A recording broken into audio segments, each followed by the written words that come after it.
Hey, it's Lynne Brown. I'm a speaker, trainer, and coach with the John Maxwell team and a teaching partner with Empowered Living. And I'll just be honest with you. The first half of my life, I spent people pleasing. And then in my spare time, I was literally trapped by the opinions of other people. And so to top it all off, if that wasn't enough, I had a broken mindset. Now, the funny part, well, it's not really funny, but the reality of all was that I could not see what I could not see. I was so close to it that I could not see that my limiting beliefs were holding me back. These stories that had played and that I had programmed in my brain for the first half of my life, they were truly causing me to stay trapped, but I couldn't see. And then one day I walked into my office. I remember exactly where I was. I shut the door and I said out loud, there has got to be more for me than this. And it was that day that I was willing to bet on myself. I mean, I literally took a step in the direction of my dreams. Now, I'll be honest, I could not see the next step, but I just took the first step. And from that time forward, I began to see things different. And Wayne Dyer was right. I saw that quote not too far, long after that time. And it said, when you change the way you look at things, the things that you look at change. And I began to see these things manifested in my life. And not that my life is perfect. I am far from perfect. And this is not the perfect podcast. So if you're one of the perfect people, please listen today because we have an amazing guest coming on. But so listen to Dana, and then after that, you might not want to follow me because I am not perfect. I'm a work in progress, but I partner with people who want to make a difference. Doing something that makes a difference, and I think you probably agree with me. There's never been a better time to make a difference than now. So I'm super excited today to bring to you Dana Baker Williams with Parenting in Real Life. And I just love the whole, the name of her business, just the fact that she put real in there, because I am so over all this fabricated, magical pixie dust kind of image that we're all seeing all over Facebook and social media, Instagram. So she's going to bring us some real truth today. So join me in welcoming Dana. Dana, what are you most excited about today? Well, I think you just made me really excited by everything you just said, because it is time for change now, and it's time that we can all band together instead of pulling apart. And that's what I try to do for people, is help band their own families together in a more connected manner. And I think that today more than ever, with all this stuck together, too much togetherness is what I call it, when we're all stuck at home with everybody 24 hours a day. Yeah. I think that's kind of tough. And I'm trying to help people cope with that by giving them tools to find a way to connect to their kid, no matter what age. Kids, teenagers have their own brand of crazy with eye rolling and everything else. And then, but little kids, they can do the tantrums, they can get tired, they can get anxious. Everyone's anxious right now, right? It's hard not to be. Yeah, you just hear that constantly. First of all, parents just adjusting in the initial stages, of the pandemic, just the reality of setting up their home office all of a sudden on the ironing board or on the kitchen table, doing the homework, doing math. I couldn't do the math right now. And, they're having to do math and juggle that and do snacks and all that. And like you said, in addition to life going on, there's somebody having to break up with a girlfriend or boyfriend, and there's a 3-year-old that's having to learn the word no, and all this stuff on a good day maybe would be dealt with in a different manner. But right now, everything is just kind of up in the air. So it is. And I think that for parents to understand and hear that that's okay, and you are enough. Right? The parent is enough, but they're human. So as you're saying, nobody's perfect, right? This is not a perfect world. We are not perfect people. And no matter how hard we may try, none of us is a perfect parent. So what is most important is wanting to shift how you feel or how you react. One of the things my daughter, I got into this business because my daughter had anxiety and ADHD, but I didn't know it at first. I was traveling a lot for work, and when I got sick, I came down with lupus. Well, didn't come down with it, but whatever. And I went to pick up my daughter from kindergarten at that point, and her teacher said, "Oh, good, you're home. Maybe she'll feel better now." And I said, "What do you mean?" She said, "Well, all the stomach aches." It's a 5-year-old. "What do you mean she had stomach aches? Nobody told us that." And she's like, "Oh, well, it's like, so I found out she had stomach aches, and then I realized that she was having problems. She was getting very frustrated very easily. And if things changed in her day, anything goes, a shift here, a time pickup there, 3 kids to play with instead of 1, she blew up into this huge tantrum and she just couldn't handle it. And so I was trying to figure out what was wrong with her. I had nowhere to turn. My husband thought, there's not something wrong with her. I just stopped coddling her. I'm like, no, it's something more than that. Yeah. And so it just made our whole family dysfunctional in a way. And, my poor little son was trying to take care of his sister. Well, the dad was getting angry and I was away. So it was just a mess. And I didn't want other people to have to go through that and feel so alone and feel like they're the only people that are dealing with this. Because you're right, social media and just even being with your friends, right? You don't talk about that type of stuff. You might be like, "Oh, the tantrums are terrible," or "They're not sleeping." But that's really different than opening up and saying, "I don't know what I'm doing." And she doesn't seem to be able to remember a phone number and she can't memorize, but the teachers are saying she's fine because she's working 5 hours a night at homework, so she does well. Like, that's not okay. And so it took me a while to get to the party and find somebody to help. So I tried different social workers. I asked all the teachers. Finally, I found somebody who was able to help and that said, "Oh, maybe you want to get her tested for ADHD." And I said, "Well, I do, but teachers keep telling me she doesn't have it." And she said, "Just here's a name and number." Anyway, we got her tested. She had ADHD, and her reaction was, "Thank you. I'm not stupid. I'm not a brat. I can't regulate my own feelings very well. I'm not stupid because I don't remember my friend's phone number after 4 years. I have a memory processing issue." And that was it was overwhelming for me to read this, report, but it was enlightening for her and life-changing. We got her on medication for the anxiety and for the ADHD, and it was almost overnight change. Wow. It was insane. And so that's how I came to do what I'm doing. And I work with anxious, mostly parents, but who have anxious children or children with ADHD or teens who are anxious. And all the stress for teenagers right now is crazy.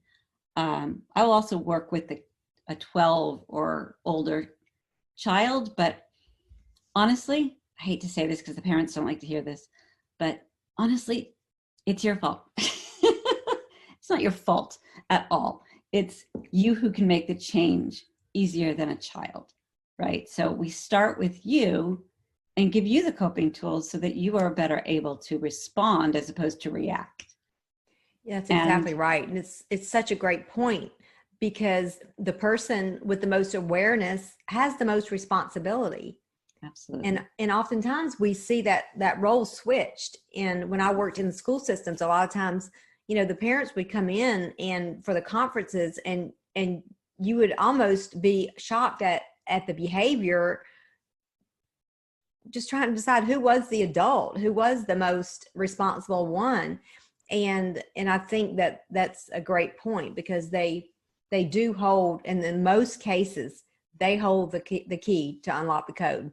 Exactly. And they certainly are in a better position to shift how they react and how they do things and how they share that information with their child, right? So there's a lot of, and we all blow up sometimes and our head goes twisting around because, we're human. Right. But I can help with that. And sometimes it's just having another person on the other end of the phone or the video to be able to feel like there's a landline and a lifeline just to help you get through it. And I write articles for all the parenting and mental health magazines, trying to show you how you can talk a child down from an anxiety attack. But what you don't want to do is not validate their feelings. That's really key, because what you don't want to do is say, oh, calm down, you're fine, because they're not fine. The reaction, the sweating and the dizziness and the panic feelings, they're real. It's a physiological, truly happening thing. But what you can do is explain to them why. And you can, if they're there, you can hold them close until their breathing regulates with yours, and then the nervous system calms down. Now, as a parent, when your child is having a tantrum, they're at their worst, you need to be at your best, and that's not easy, right? So that's another tip.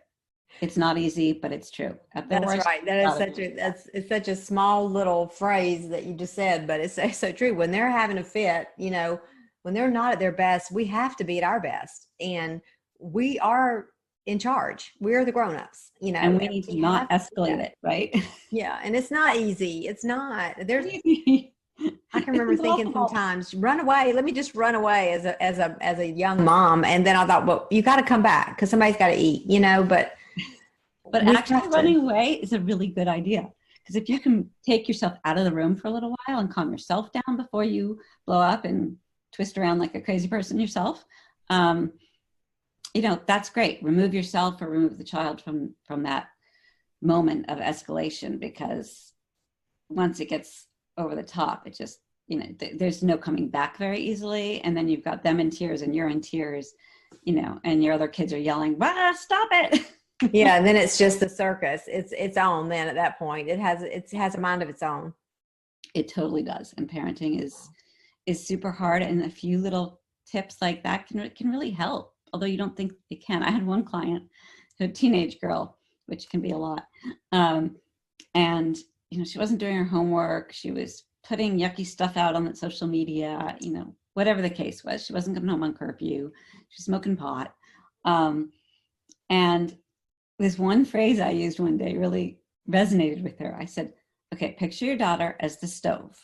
Step away from the hot stove. Do not touch the hot stove. Step away. And from then on, she's like, oh my God, she was such a hot stove. That's good. And it worked for her for some reason. Just one little symbol, phrase, kind of anchor your thoughts and pull you back. I think that's great. And I mean, that is what we spend so much time, in the area of, mindset growth and personal development. That's what we're doing, is we are creating these spaces that we can remember. We want to remember not the past. We want to remember how we're going to respond in the future. And a lot of people don't want to take the time to do it, but if you can slow down enough to get these tips. Yeah, exactly. You can really help yourself. Whether you help yourself or you help your child, you're still helping the child. Same thing as self-care, right? You need to take that time a little bit, because you're not at your best if you're angry or tired or whatever that might be. And therefore, the kids pick up on all of that, on all the emotion. It's kind of, emotions are contagious. So if you're calm, they're going to be able to take that on some. If you're anxious or high strung about something, they feel that and they manifest that themselves. Right. And I think trying to just remember all of these little things that can help just set the tone. You can reset the tone, even if you've had a blow up. You apologize, you say, I wasn't at my best right then, this is what happened, which also another tip is naming the emotion for them can really help. If it takes the heat out of it. So let's say your kid comes home from school, oh my God, totally blew it on the test. I was, terrible. I blanked out. Oh, so anxiety took your brain cells for a moment, huh? That can really happen. Maybe next time you can do this, right? So take it off of them. It's not that they did something. It's, hey, you have an emotion, and this is one of the things that emotion can do. Oh, wow. I love that. Right. I love that. Just name it and redirect it. And just, it's like not them. That was not really them. It was an emotion that they were choosing. And they have several different ones they could choose from, but that's the one they chose at that moment and gave them that result. I love that. And they can choose how to react in that moment, even if it is that the anxiety comes up or anger comes up. Okay, well, how do we how do we navigate that? Because you're going to be angry. You can be angry. That's okay.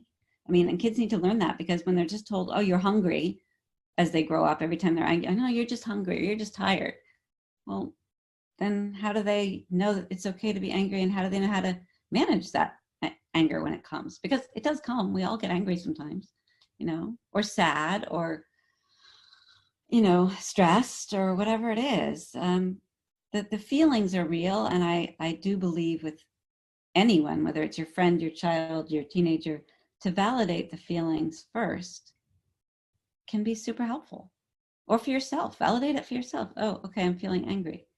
I remember in college, I'd go running and I talked to a friend of mine afterwards, and they're like, oh, what was wrong? I'm like, nothing. Well, you're angry. I'm not angry. You always run when you're angry, and you only run when you're angry. And I was like, I was in college, and I stopped and I was like, oh, you're right. That's what I do. Okay, I am angry, but I didn't know it because I wasn't brought up feeling emotions. I was pushed them away. And so that's another thing I really want to bring to families is don't push them away, because how you connect with your child lasts forever. And to connect, you have to be vulnerable. To connect, you need to be open and to all of it, and show them that you're there and you're their safe place no matter what. And if you're their safe place, then they can start to regulate their emotions because they know they have a place to put them. Wow. That is so rich with just information, and such a needed discussion right now, I think, in light of everything that we're seeing going on around us. Just the truth and the tools and the techniques that we can teach ourselves as adults, and also teach our children, and the world will be better. It will. How can people get in touch with you, Dana? I have a website, parentinginreallife.org. You can go there. You can email me just at dana@parentinginreallife. I'm on all the social media channels as Parenting in Real Life, basically. Okay. And if anybody needs help, I'm so happy to be able to give it. And I do write, and you'll probably see my articles all over the mommy places and the mental health. Awesome. Actually, one of the biggest things I love is hearing from somebody after they've read an article of mine, and they say it really, really helped, and it changed my focus, and it changed my relationship. And that's wonderful. I mean, that's music to your ears. I mean, that just is the confirmation of the call in your life. I mean, that is powerful. I think you help change the trajectory of somebody's life with just something written. I mean, imagine what you can do working with somebody, right? So I am able to help people do a few months, and we plan it out. We make a table of, okay, what do you want? What parent do you want to be? What's your vision? Let's get you there to that vision, because we all want to be that great, happy parent who has a happy home life and a big connection to our kids, and a family that is not dysfunctional, which, by the way, most families are dysfunctional in some way or another. Yeah, they are. But you're right. We're all, I think, whether we realize it or not, want to be more, do more, and become more. And this is a great way to do that. And so I just would encourage you to reach out, to Dana. And thank you again, Dana, for being with us today. What part of, I know that, when we connected and you saw the Gritty Women podcast, what part of Gritty what resonated with you? Oh, for me, that was just so real. And actually, when I first saw Gritty, I wasn't thinking of, the GRITTY that you have, which is awesome as well. It's just that importance of resilience, to me, is one of the biggest skills anybody can learn and have in their back pocket, because and one of the things I really think we need to teach children from an early age is giving them a place to fall and fail and get back up, because without that, you don't learn resilience, right? If everything's done for you, you don't need to rely on yourself. So you don't know how deep you go. And that really resonated, because I think resilience, perseverance, gratitude, they're just so important, and they can make such a difference in a person's life. It gives you a foundation. And I think that's key. So that's what really helped me. You froze. Anyway, it's been great being on here. I loved our discussion, and I love Gritty Women. And I'm going to pass it around because I think the name of it is just so fabulous. And I love your podcasts as well. It's really great. And I think we lost you.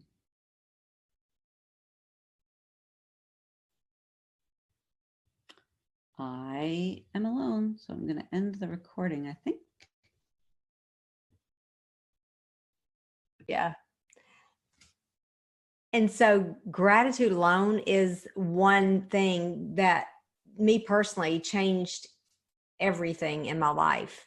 Really? When I really began to implement it, you know, it took the trauma and the shame and guilt that piece away. So maybe we can bring you back on another time and we can talk about just the importance of gratitude, you know, in the family relationship. Each letter is amazing. Yeah, I love that. So thanks again, Dana, for giving us your time today. We appreciate it. And remember that, you know, for all the listeners out there, that gritty is the new strong and gritty is the new pretty. And we're going to fall down. We know that, but we're going to grit back up because we are resilient. So thank you so much, and go make it a great day. We'll see you soon. All right. Take care.